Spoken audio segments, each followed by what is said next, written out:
The conflict in the DRC, especially Eastern DRC, has been going on for too long. And it's hard to say that you can be optimistic.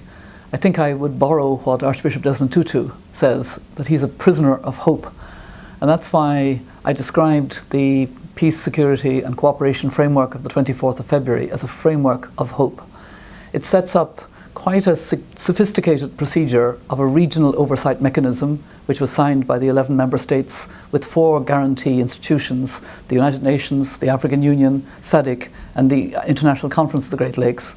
And as well as that, there's a national oversight mechanism for the Democratic Republic of Congo with 7 important theme areas of security sector reform, decentralization, state authority throughout the country, issues of reconciliation, and both the regional and the national benchmarks and indicators which have been now brought together will have to work.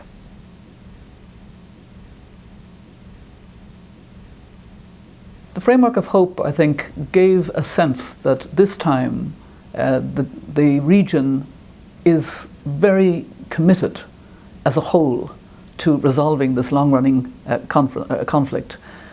I've been very pleased that the leaders of the region on the 25th of May at their first meeting of the Regional Oversight Mechanism established the Technical Support Committee that I had recommended. That Technical Support Committee has high-level representatives from the heads of state, and they have worked under the chairmanship of my Special Advisor Modibo Touré and the Special Representative of the African Union, Ambassador Boubacar Diarra, worked very well to produce the benchmarks and indicators. And a similar process has gone on in the DRC. We've had the Security Council paying a lot of attention, including a ministerial meeting in July during the US chairmanship presided over by Secretary of State John Kerry. And there has been a lot of attention in the region when there was fighting in August, the end of August, and Goma was attacked. This was the first use of the Force Intervention Brigade in MONUSCO, together with the Force of the Congo, to push the M23 right back, the rebels, beyond firing range into Goma. And that, I think, was very good for morale in that region, that in fact the Force Intervention Brigade had been very effective in supporting MONUSCO and the FARDC. In fact, it's one force, but it was the first use of that brigade. And the Conference of the Great Lakes had their 7th special summit since November on that issue, and I was able to lead the 5 of us who have mandates as envoys or representatives, including Russ Feingold, Special Envoy of the United States, and the EU, African Union, and the Special Representative, Secretary General Martin Kobler, and myself. We showed a unanimity at the international level. These are all, I think, very important developments, and here in New York we've had the 2nd meeting of the Regional Oversight Mechanism, which went very well, because there's a confidence now that this framework is going to move forward.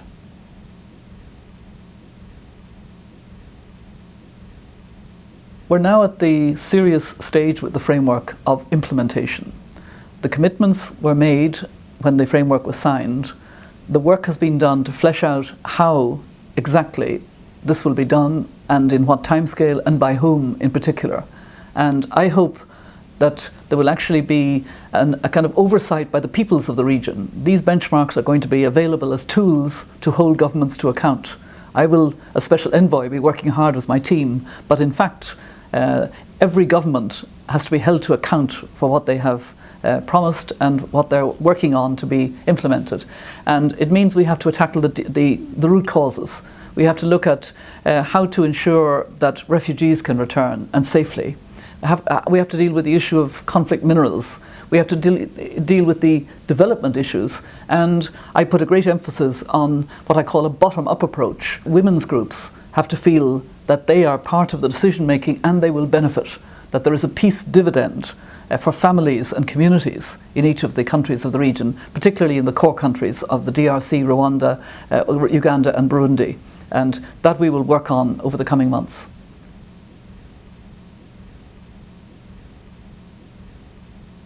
I have said from the beginning that I accepted this mandate because this conflict has gone on for too long. I have visited the region around Goma over the last 15 years. It's almost 20 years since the genocidal killing in Rwanda.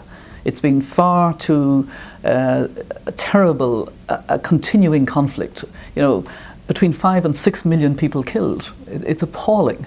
And what we need now is for people to have that sense that things really are changing, that there is a peace dividend for them, that they are engaged in holding the governments to account, including in the Congo, the government of the DRC, and in Rwanda, the government of Rwanda, in Uganda, the government of Rwanda. They are the ones that have to take extremely seriously the commitments.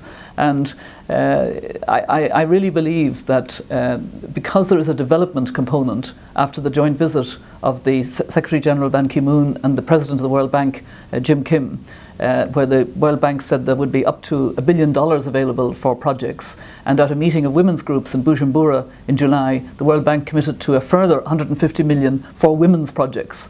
And we're working with the World Bank and other donors, contact group members, to ensure that there is a bottom-up peace dividend which is tangible for them.